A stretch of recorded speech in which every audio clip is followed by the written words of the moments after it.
Bigfoot Classified contains content that is graphic in nature, and listener discretion is advised. Bigfoot Classified relies largely on news documents, eyewitness accounts, press conferences, and interviews. Every episode is produced with respect to the victims, families, and communities involved.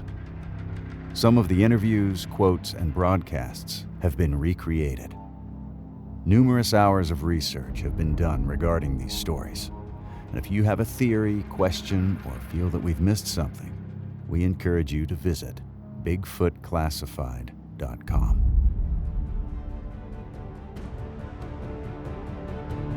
This is Bigfoot Classified.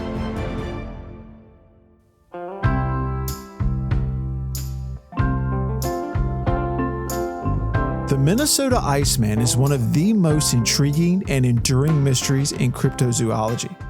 A story of a creature encased in ice that captured public fascination in the late 1960s. This is a tale that blurs the lines between science and folklore, between curiosity and deception. The origins of the Iceman are shrouded in mystery, wrapped in a narrative that has sparked debate among scientists, cryptozoologists, and conspiracy theorists alike.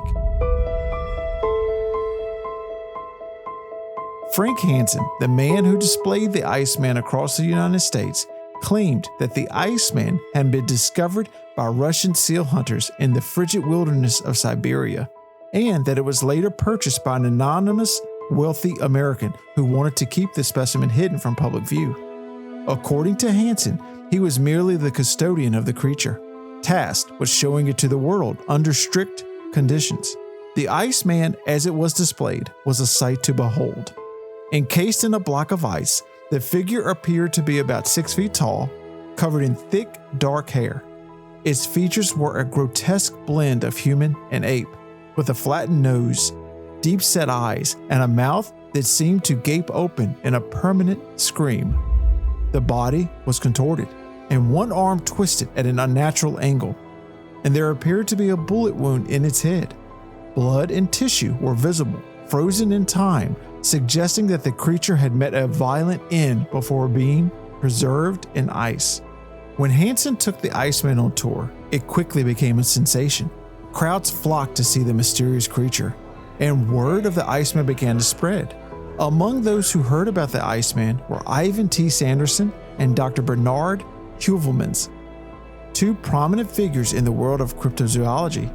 Sanderson, a well-known zoologist, and Heuvelmans, often referred to as a father of cryptozoology, were intrigued by the possibility that the Iceman might represent a new species or even a living fossil, a creature that had somehow survived into the modern era.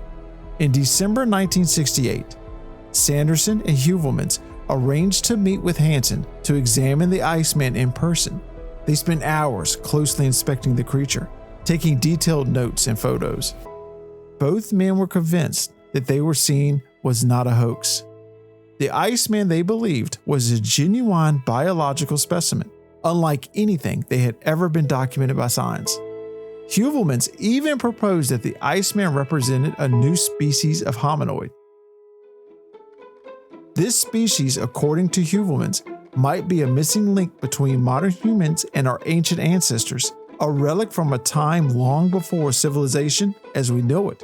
Sanderson and Heuvelmans were not content to keep their findings to themselves. They published a detailed report on the Iceman, hoping to spark interest and further investigation from the scientific community. However, their claims were met with skepticism. Many scientists dismissed the Iceman as an elaborate hoax, pointing to the dubious nature of its origins and the inconsistencies in Hansen's story. Hansen's reluctance to allow more in-depth scientific analysis only fueled suspicions that something was amiss. The skepticism surrounding the Iceman did little to deter Sanderson and Heuvelmans, who remained convinced of the creature's authenticity. However, the controversy took a new turn when Hansen suddenly claimed that the original Iceman had been removed from public display. According to Hansen, the wealthy owner of the Iceman had grown concerned about the attention it was receiving and had taken the specimen back. In its place, Hansen said, was a replica, a model made of latex and other materials that was nearly identical to the original. This revelation only deepened the mystery. If Hansen was telling the truth, then the real Iceman had been spirited away, leaving only a fake in its place. But was Hansen being honest? Or was this just another layer in a complex hoax designed to keep the public and the scientific community guessing? The situation became even murkier when John Napier, a respected primatologist from the Smithsonian Institution, examined the Iceman and concluded that it was indeed a fake, made of rubber and hair. Napier's findings seemed to confirm the suspicions of those who believed the Iceman was nothing more than a sideshow trick. Yet, even Napier's conclusions did not settle the debate. Sanderson and Heuvelmans insisted that the specimen they had examined was different from the one Napier had seen. They pointed to photographs and descriptions of the Iceman, noting subtle differences that suggested there might have been more than one version of the creature.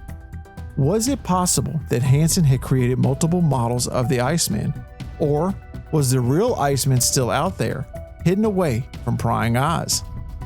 The mystery of the Minnesota Iceman became a subject of speculation and conspiracy theories. Some believed that the U.S. government had intervened, confiscating the real Iceman to prevent the public from learning the truth about its origins. Others speculated that the Iceman was evidence of a Soviet experiment gone wrong, and that Hansen had been pressured to keep quiet by shadowy figures. These theories were fueled by Hansen's behavior in the years following the Iceman controversy. He rarely spoke publicly about the Iceman after the early 1970s, and when he did, his statements were often vague and contradictory.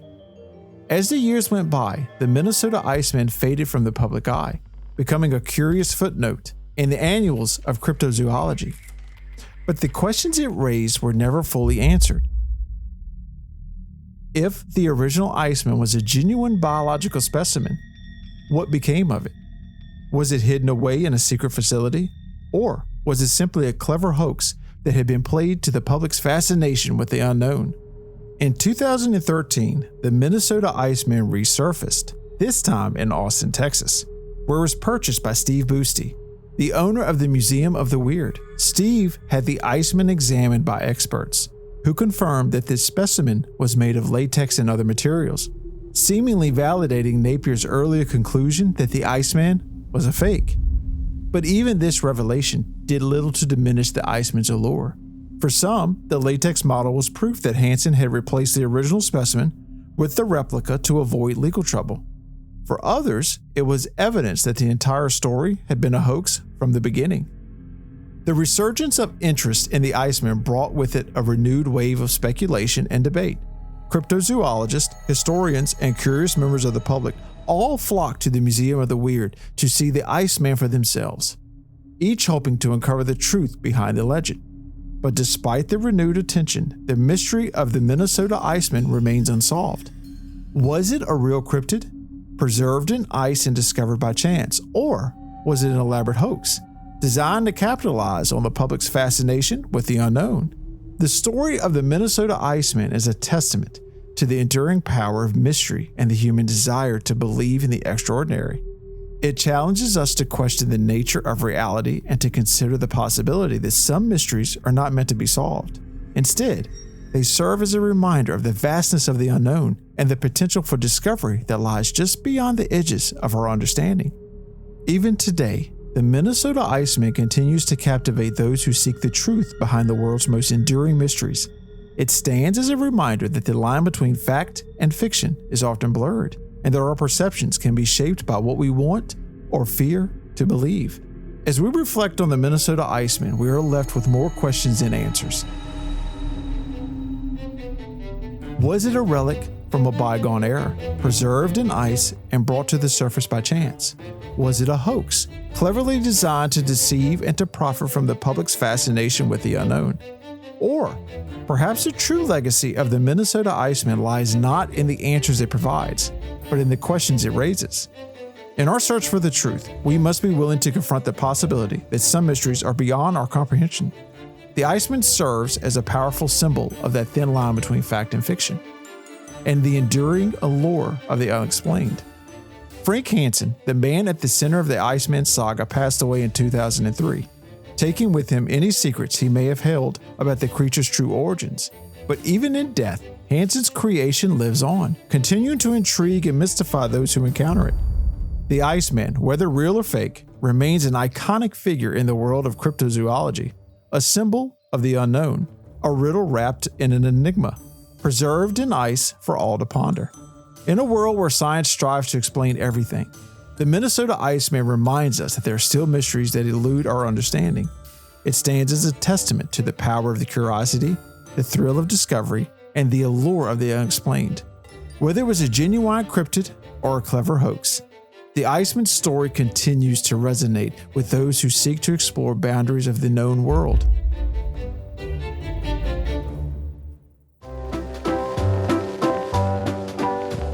As the story of the Iceman unfolded in the late 1960s, it became clear that it was more than just a sideshow attraction. It was a cultural phenomenon. The 1960s were a decade of exploration. The Iceman fit neatly into this context, offering a tantalizing possibility that there was still much we did not know about our world and our origins. The examination of the Iceman by Ivan T. Sanderson and Bernard Heuvelmans marked a significant moment in the history of cryptozoology. These two men were not fringe scientists. They were respected figures in their fields, and their interest in the Iceman lent a degree of credibility to the phenomenon that it might have not otherwise had. Their detailed reports and analysis of the creature were based on hours of close observation, and they brought to bear their considerable expertise in zoology and anthropology. However, the scientific community at large was not convinced. The skepticism was fueled in part by the inconsistencies in Hansen's story. How could a creature like this have remained undiscovered for so long? Why had it not been subjected to more rigorous scientific analysis? These questions were difficult to answer, and they cast a shadow over the claims made by Sanderson and Heuvelmans. Hansen's actions only deepened the mystery. His claim that the original Iceman had been replaced with a replica added a new layer to the story.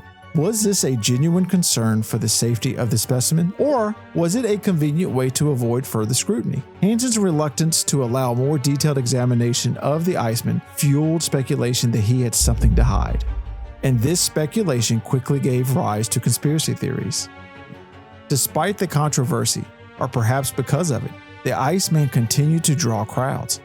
People were fascinated by the idea that there might be creatures out there that science had yet to discover. The Iceman tapped into a deep-seated human desire to believe in the unknown, to hold onto the possibility that the world is more mysterious and magical than we might think. This desire is at the heart of cryptozoology, the study of creatures whose existence has not been proven by conventional science, but which continue to capture the public's imagination. The Minnesota Iceman also raises important questions about the nature of evidence and belief. What does it take to convince someone that something extraordinary is real? How do we balance skepticism with open-mindedness? In the case of the Iceman, different people came to different conclusions based on the same set of facts. For some, the Iceman was a genuine biological specimen and challenged our understanding of human evolution. For others, it was a clever hoax designed to exploit people's willingness to believe in the extraordinary. The Minnesota Iceman is a story that has captivated the imagination for decades, and its legacy continues to inspire curiosity, debate, and reflection. Whether it was a genuine cryptid, a sophisticated hoax, or something else entirely, the Iceman stands as a symbol of the enduring human fascination with the unknown. Its story challenges us to think critically, to question our assumptions, and to remain open to the possibility that there are still mysteries in the world that have yet to be solved.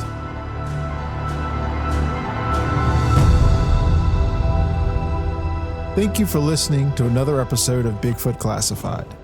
We want to hear your stories. Have you encountered Bigfoot, or do you have a wild Bigfoot conspiracy theory? Call us at 878-SQUATCH. That's 878-778-2824. And when prompted, say "Story Voicemail" and leave us a voicemail message. your story might just be featured in an upcoming episode. And don't forget, subscribe to the podcast so you never miss an episode. If you have a Bigfoot conspiracy to share, email us at info@mediasquatch.com with the subject Bigfoot Classified. Until next time, keep searching for the truth.